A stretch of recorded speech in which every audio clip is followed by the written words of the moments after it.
Okay, guys, welcome back to another episode of Slow Life Trading and Slow Life Living. Anyway, this is Robert here coming at you again.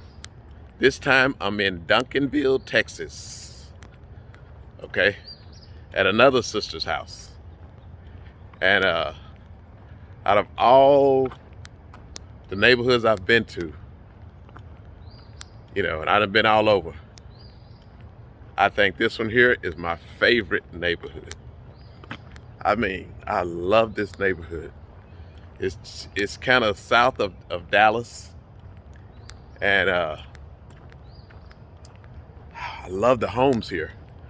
They're not new homes; they're older homes, but they're not. Most of them are not two stories. They're flats, and they're spread out. You have a nice piece of landscape around your house, and it's just so quiet and peaceful out here. You feel like you're in the country, but you're not, and it's lovely. Everybody's yard is just all nice and manicured. People don't park on the street. They park in their driveways and garages. And it just, not everybody, but a lot of people. And the reason why, guys, is because their yards are so big, okay? But I love this neighborhood. Let me give you a view of it. Try to keep this camera a little steady as we make this curve. I just talked to you a little bit. So I'm on my last week. Today is Wednesday morning, and I get out of here early Sunday morning. Plane leaves at 7 o'clock. And man, I miss my home, okay? I miss y'all out there in Merida, in Mexico. It's been nice here. Been nice visiting family. I love my family. And friends, love my friends. It's been all good. But ain't nothing like home. And that's where my wife is. And that's where my heart is.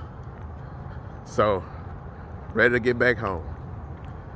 We're not used to being apart for 3 whole weeks.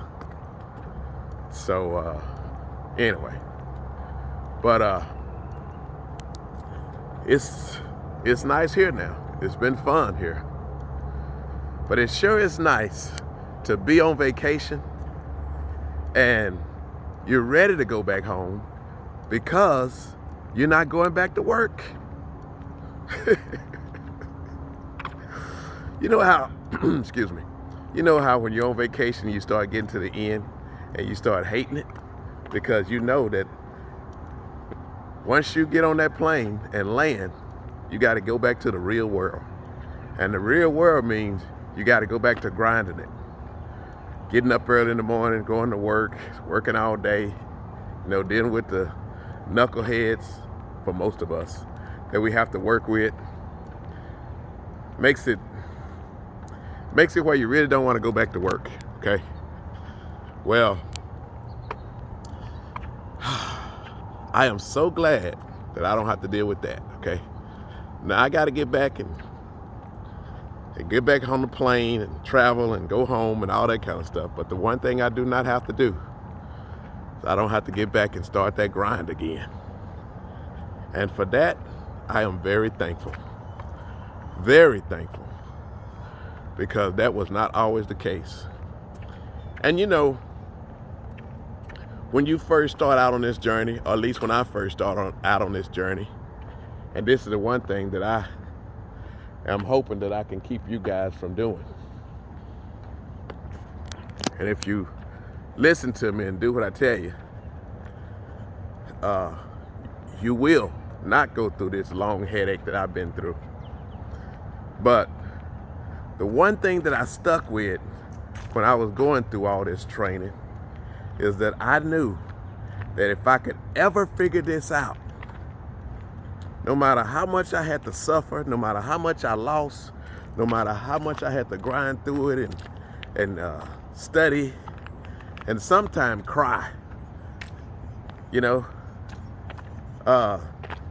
matter what I had to go through, You know, as long as my wife would stay with me, and she did, I knew that one day we was gonna make this thing work.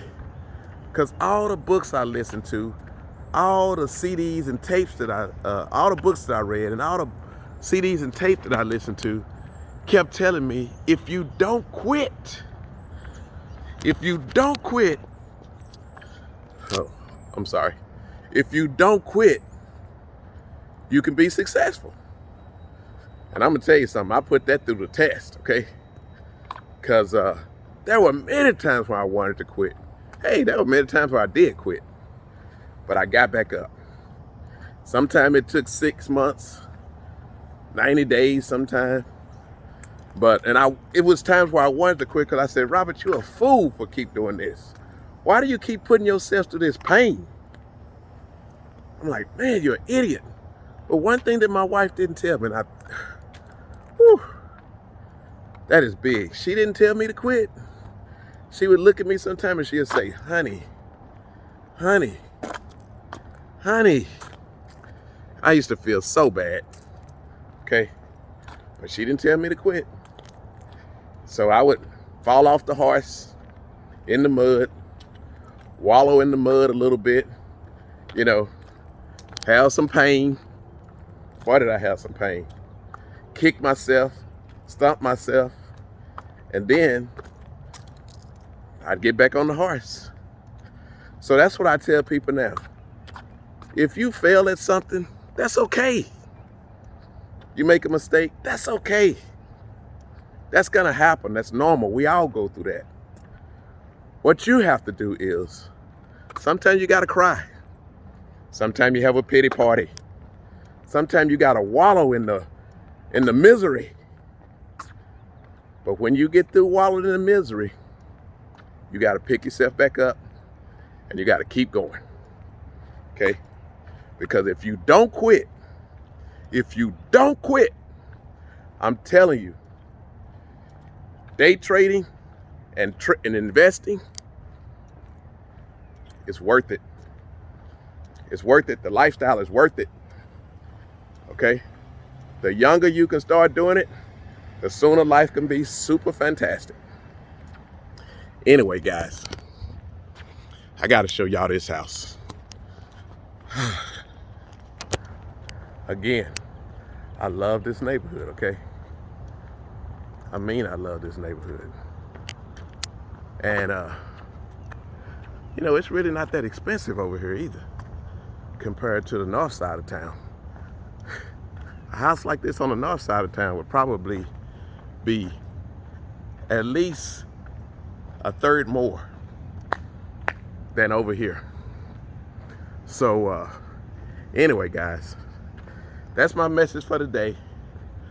I'm walking in Duncanville, close to the end of my time here. And, you know, come visit Dallas. I think you'll love it. Eat at the restaurants, drive the neighborhoods. I think you would love it. But anyway, that's all I have for you guys today. Until the next time, peace out and keep it slow.